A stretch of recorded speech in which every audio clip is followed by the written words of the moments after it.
Hello, Duke. I'm AJ Laudenslager. And I'm Sina Gebre-Ab. Today is Monday, November 17th. And here's the word.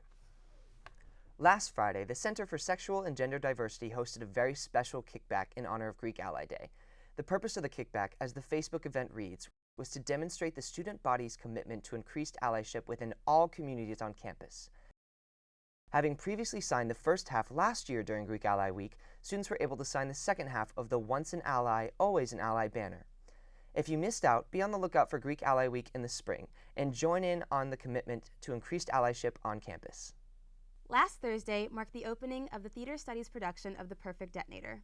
Adapted from Joseph Conrad's novel, The Secret Agent, the play follows Unabomber and serial murderer Ted Kaczynski.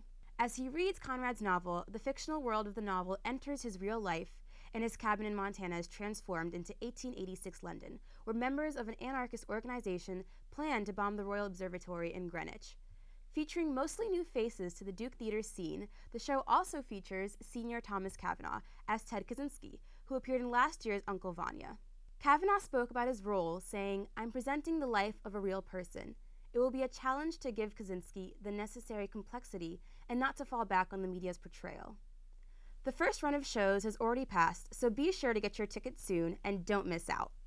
The men's basketball team kicked off their season with a bang this past Friday as they hosted Presbyterian in Cameron Indoor Stadium.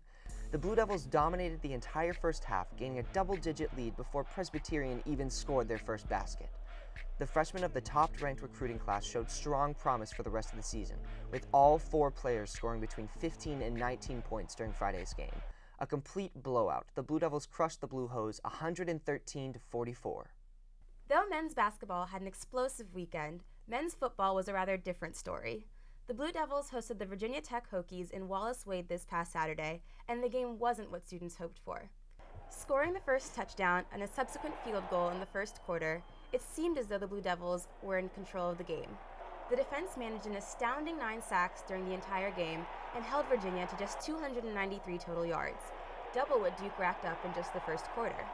Having secured the lead the entire game, the Blue Devils choked in the fourth quarter, giving up a crucial touchdown to Virginia, ending the game 17-16.